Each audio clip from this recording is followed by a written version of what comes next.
Thank you, Father, that you are with us, you are in us, and you never leave us. Sa sandaling ito, Panginoon, kami po ay nagpapasakop, humihingi ng kaliwanagan, karunungan, at mangusap kayo sa amin para mga pang-araw-araw na buhay namin ay maiayon namin sa iyong kalooban. Be our preacher, our teacher, our healer. We seek you. Thank you, Father, in the name of your Son, Jesus. Marami mga tao kuminsan nagsasabi nila halos mamatay sila sa lungkot. Sabi ni Jesus nung siya ay magdarasal sa halamanan ng Gethsemane, ganun din. Matthew 26:38, He said to them, My soul is overwhelmed with sorrow to the point of death. Stay here and keep watch with me. These two sentences will give us a great insight into how to handle deep loneliness and isolation. But suffice to say, Jesus knew extreme sadness. Alam niya ang pinakamatindi, pinakamalalim na lungkot, na halos pa nga, sabi niya, ay ikamatay niya. Mark 15:34, And at 3 p.m, Jesus cried out in a loud voice, my God, why have you forsaken me? At nung malalagot ang kanyang hininga, ay naramdaman niyang nalagot din ang kanyang pakikipag-ugnayan sa Ama. Jesus knew extreme rejection, extreme isolation.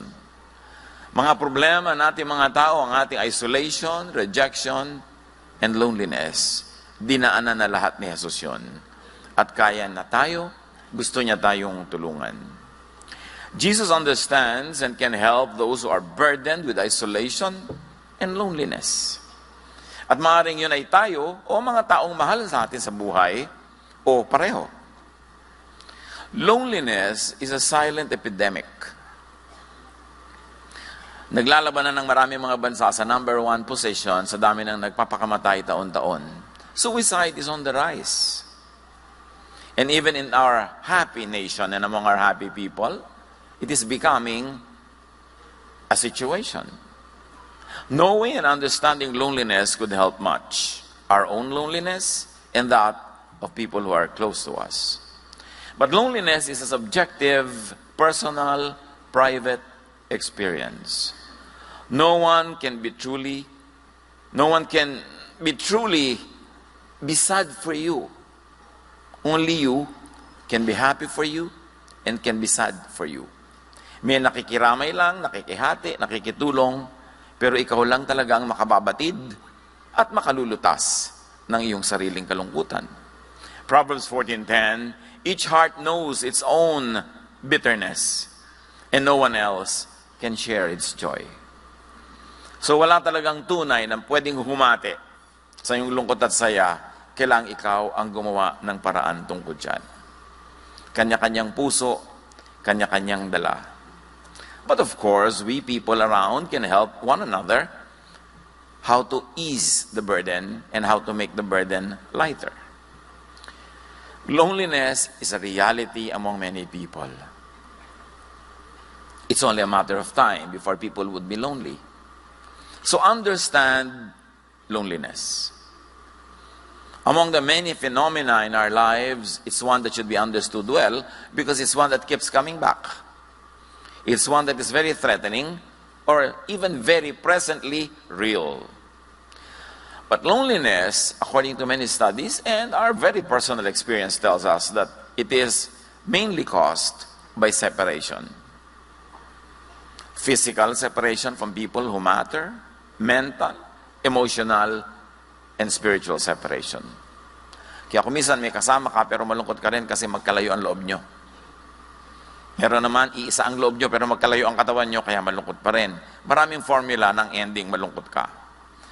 At pati ang spiritual separation natin from God can cause a lot of complications that are not so easily identifiable na yun pala ang dahilan. Western civilization has a very clear history of separation. Nung una, ang lahat ng mga tao sa balat ng lupa, puro pamilya lang, tribo-tribo. Sa ating sinaunang kasaysayan, barangay, hanggang doon lumaki ang ating community and not beyond that. Kaya nanatiling mas malapit tayo sa isa't isa. But during the European Renaissance, in the 14th to the 17th century, nagsimulang maglayo-layo ang isip ng mga tao kasi mayroong mga rumunong, naging mga experts sa sciences, sa philosophies, at naiwan nila yung mga asawa nila, kamag-anak nila, o community nila, nagkaroon ng mga ganong klaseng separation. In the Industrial Revolution in Europe that happened from 1760 to 1840, there was a lot of separation kasi nung araw ang mga tao, farmers lang lahat or hunter-gatherers. Pero nung nagkaroon ng Industrial Revolution, nauso ang mga factories, nauso ang mga cities, marami mga tao sa mga malalayo, mga liblib na lugar, isa sa kanila ay pupunta sa city, sa factory para magtrabaho, nagsimula ang paghihiwalay. Sa ating din kasaysayan, ang ating mga kababayan at mga ninuno ay magkakasama lang sa baryo, doon kay sinilang, doon ka lalaki, doon kay papanganak, doon ka manganganak, doon ka mamamatay, doon ka ililibing, kayo-kayo lang. And there was no sense of separation. Pero nung uso yung mga galleon trade, ang ating mga tripulante, sumasakay sa barko, 1 taon, 2 taon nakasakay doon, nagsimula yung mga paghiwa-hiwalay na hanggang ngayon, very clearly seen sa ating overseas contract work phenomenon. Na nearly every household has somebody abroad. That there's probably no Filipino na wala siyang kaibigan o kakilala na hindi nagtatrabaho sa barko or abroad. So, totoong-totoo sa atin ang paghiwa-hiwalay. At dahil doon, maraming kalungkutan. Yung iba, iniimpit na lang, itinatago, pero meron. Yun namang iba, buong dramang ibinubulala sa airport. Tuwing aalis ang mahal sa buhay. So, pero meron. But loneliness is a biological function. In fact, it's a biological warning, like hunger is. Sana hindi na lang nakakaramdam ng gutom. Blessing makaramdam ng gutom. Kasi warning yon ng nature na kailangan na ng katawan mo ng pagkain. Kasi kung hindi ka na warningan, hindi ka nagugutom, hindi ka kakain, bigla ka na lang mamamatay.